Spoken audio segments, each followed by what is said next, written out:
Public.com presents The Rundown, your daily market update in 5 minutes. My name is Zaid Admani, and today is Friday, April 4th. In today's episode, we look at the market's reaction to Trump's tariffs and how other countries are retaliating. We also give you the latest on the TikTok ban and the dark horse company trying to buy them at the 11th hour. Then stick around to the end of the show to find out how much the new Nintendo Switch is going to cost. We got a great show for you today.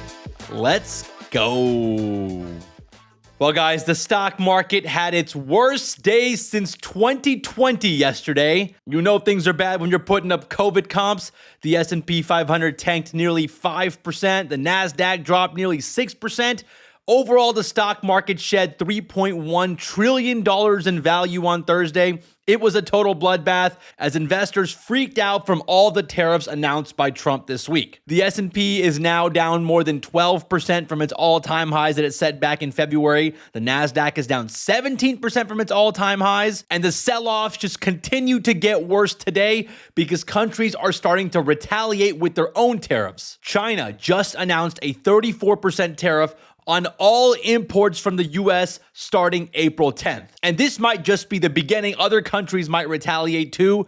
So it's very possible that we might be on the verge of a trade war. And what makes this whole situation even more unpredictable is we don't know what Trump's gonna do next. Does he double down and hit countries with even more tariffs? Does he back down? I mean, who knows? Trump did just post on Truth Social that his policies will not change. So yeah, the markets are just in full-on panic mode right now. Wall Street is now expecting a recession this year. JP Morgan raised their chance of a recession to 60%. Now, we did get some good news. The March jobs report just dropped this morning, and it came in better than expected. The U.S. economy added 228,000 jobs in March, way more than the 140,000 jobs that was expected. But the unemployment rate did tick up slightly from 4.1% to 4.2%. So I guess there's no major weakness in the labor market just yet. But again, this report was from March, which doesn't take into account the full impact of tariffs. So it's possible this might be the last good jobs report that we have in a while. Now, next week is the start of earnings season, and while the Q1 numbers aren't going to reflect the impact of tariffs, the outlook from companies is going to be very important. We'll have to listen to some of these earnings calls to see how these executives are feeling about the future. So if you want to stay up to date on everything that's happening without having to doom scroll,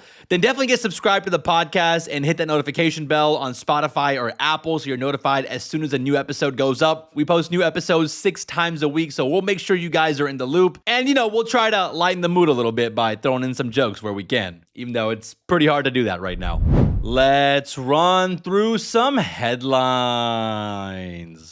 The semiconductor industry might be on the verge of a big shakeup because Intel and TSMC are in talks to form a joint venture. According to the information, Intel is looking to spin out their factories into a separate entity that would be 20% owned by the Taiwan-based chipmaker TSMC. TSMC is the biggest, most advanced chip maker in the world. They make chips for Apple, Nvidia, AMD, pretty much everyone. And what makes this deal very interesting is that TSMC would share some of their manufacturing techniques with Intel, which is really weird if you think about it, because that's like Coca-Cola sharing their recipe with Pepsi. I mean, Intel seems to be way behind in tech and capabilities when it comes to making state-of-the-art chips that TSMC can. So I was shocked to see that TSMC would share their secrets with Intel. Now, one reason TSMC might be doing this is because of Trump. The Trump administration is trying to increase domestic chip production in the US to be less reliant on Taiwan. So the administration is brokering this deal. And if TSMC plays ball,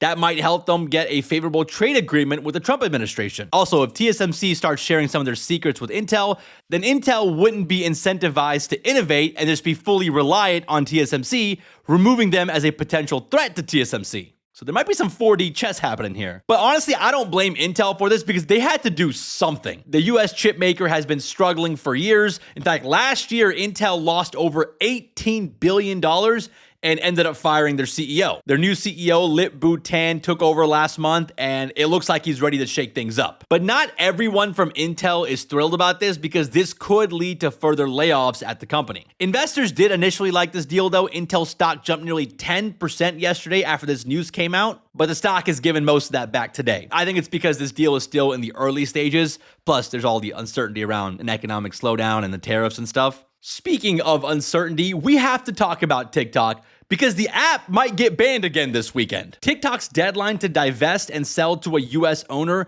is this Saturday. Now, there's been a lot of potential buyers reported, including Oracle, the AI search engine Perplexity put in an offer, the Shark Tank host Kevin O'Leary put in an offer. I didn't know he had that kind of money. Mr. Beast put in an offer. And then this week, Amazon made a last-minute bid to acquire all of TikTok, and it came through a letter addressed to Vice President J.D. Vance and the Commerce Secretary Howard Lutnick. This was reporting from the New York Times. But again, these are all just rumors and reportings. There's been no official deal signed yet. So I wouldn't be surprised if TikTok gets banned again. Or I guess Trump could just delay the ban once again. It's anyone's guess how this will play out. And not to mention the Chinese government also has to approve this sale. Not sure how they're going to feel about that after getting slapped with a ton of tariffs this week. They might just be okay with the app getting banned in the US rather than handing it over to a US company. So a lot of things need to happen in the 11th hour. And it's very possible we wake up on Sunday morning and TikTok no longer works in the US. Let's talk about some stocks making moves today. Shares of MP Materials are rising after China announced export restrictions on rare earth metals. MP Materials runs the only mine in America producing rare earth metals, potentially putting the company in a position to be the alternative supplier to Chinese competitors. Now, rare earth metals are pretty important. They're used to make a lot of products, but most notably EV batteries. So MP Materials could end up being a big beneficiary, and shares of the company, ticker symbol MP, are up more than 10% this morning on this news. Actually, I take that back. It was up 10%. Now it's only up 2%. But honestly, that's not bad because there is not much green in the markets right now. Some of the big names continue to get crushed, like Apple, Nvidia, Tesla, all down around 4 to 5%. And oil prices are taking a nosedive as well on concerns that tariffs will slow down demand. On top of the demand concerns, OPEC just announced yesterday that they would increase oil production. So with demand potentially going down and supply going up, that's pushing oil prices lower. They're down more than 7% today. Let's wrap the show with a fun fact. And let's end the week on some good news. Nintendo is finally releasing the Switch 2. It's been 8 years since the last one came out, and we're finally going to have a new one. It's going to be powered by a custom NVIDIA chip that'll enable faster processing speeds, higher resolution graphics, and quicker game loading times. The new device will go on sale on June 5th. And it's going to cost $450. That's 50% more than what the original Switch costs. Now, despite the price bump, the Switch 2 is expected to sell 14.7 million consoles this year, which would outpace the debut of the first Switch, according to the research firm Omdia. But I don't know. We'll have to see if anyone has any money left to buy video games after this market bloodbath. Well, all right, guys, that's the rundown for today. That's the rundown for this week. This might go down as one of the craziest weeks of the year. Now, the next few weeks should be very interesting with all the earnings coming out, so we're going to stay on top of all of it. Make sure you guys are subscribed to the podcast. And if you guys enjoy our show, consider giving us a 5-star rating on Apple or Spotify. All of that engagement really does help us out, and it helps other people find the show. Thank you guys so much for listening. Shout out to Mike and Connor for all the help behind the scenes, and we'll see you guys back here this weekend for the deep dive. This is The Rundown, your real-time resource for news, events, and trends in the markets. All views presented in the show reflect the opinions of the guests. You should not take any mention of a publicly traded security as recommendation to buy, sell, or hold that security. Rundown guests are not financial advisors and are not affiliated with Public Holdings or its subsidiaries. You should make your own financial and investment decisions or consult respected professionals. Learn more at public.com disclosures. In partnership with Zaid Admani, brokerage services for U.S. listed, registered securities are offered by Open to the Public Investing Incorporated, member FINRA and SIPC.